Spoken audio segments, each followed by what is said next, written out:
大家好，大家好啊，係我啊，我今日咧好想講劉宇寧啊，老大，我就尋日第一次睇呢個康乃馨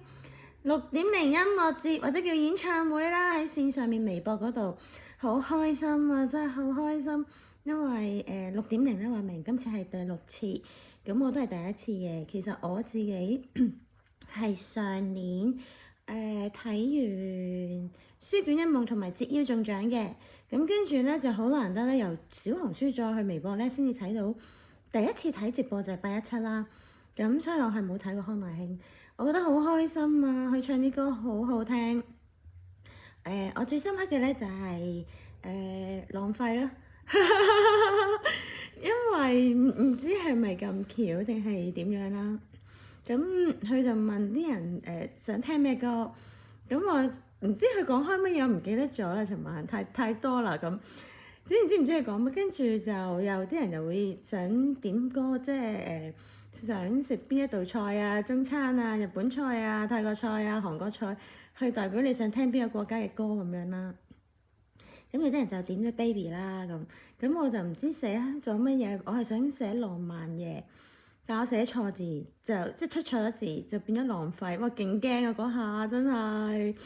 唔知會咩意思啊嘛！我寫咗浪費呢兩個字，跟住然之後就已經即刻寫話寫錯係浪漫咁。可能佢應該講咗某一啲嘢，或者唱咗某一首歌之後，我想即係表達翻好浪漫咁樣啦咁。咁點知咧喺尋晚最後一首，唔係最後一首第17首咧，其實嗰個歌單今日已經出晒㗎啦，喺微博啊或者係 Flat 啊嗰啲。小紅書都有寫去1至21首定24首嘅歌嘅，係咯。咁我記得第17首就係浪費啦咁，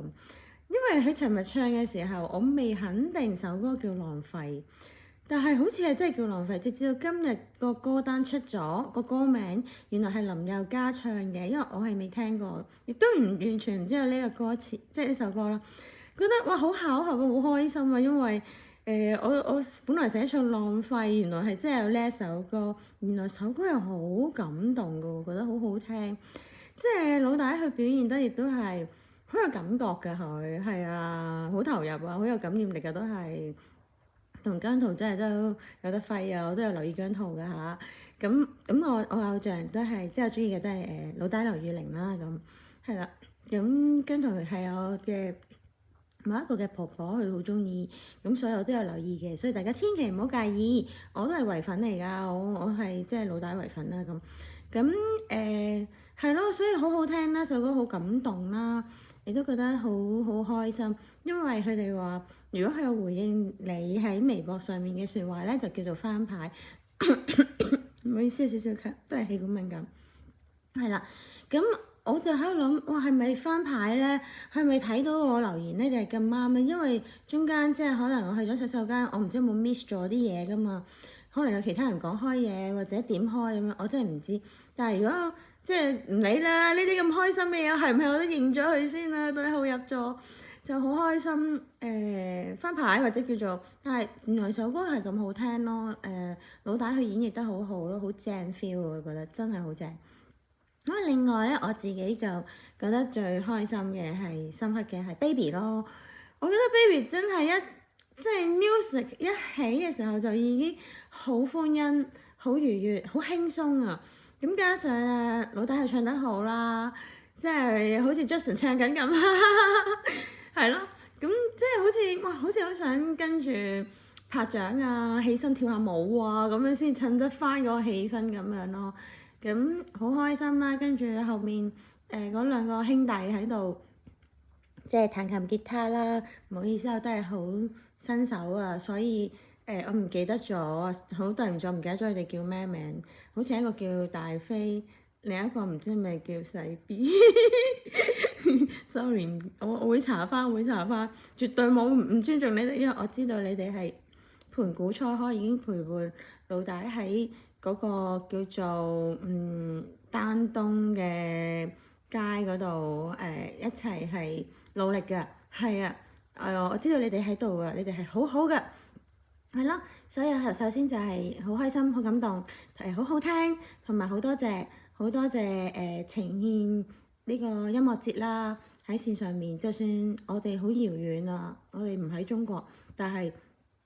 即係能夠可以喺共同嘅空間、共同嘅時光入邊去 enjoy 大家 gathering 一齊，覺得好開心、好舒服，同埋好多謝咯。係啊，而家呢個時候能夠可以即係令到自己係好輕鬆嘅人啊，歌啊或者係一個節目、一個活動，我都覺得好感恩，所以好多謝你哋啊！雖然我知道佢哋都未必識聽廣東話，但我都好想錄呢一段去多謝佢哋啦，同埋恭喜晒啦！好似魔凡佢哋有提到話，哇，突破天文數字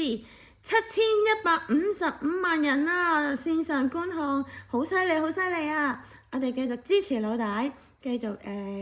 係咯，即係支持得嚟有另一個好處就係我哋可以繼續學好我哋嘅國語，聽好我哋嘅普通話，亦都透過音樂。透過直播，我哋可以大家聚埋一齊，我覺得係好難得嘅緣分咯。雖然大家可能唔識對方，或者根本唔知道對方嘅存在，但我覺得我哋嘅嗰個 frequency，我哋嘅頻率，我哋係一致㗎，所以我哋係好有緣分㗎。所以到最後就多謝大家，多謝老大，多謝劉宇玲，係咯，繼續支持你哋，唔係即係繼續支持老大，我哋繼續開開心心。未來我哋都會繼續等待所有嘅直播啦，佢嘅作品啦，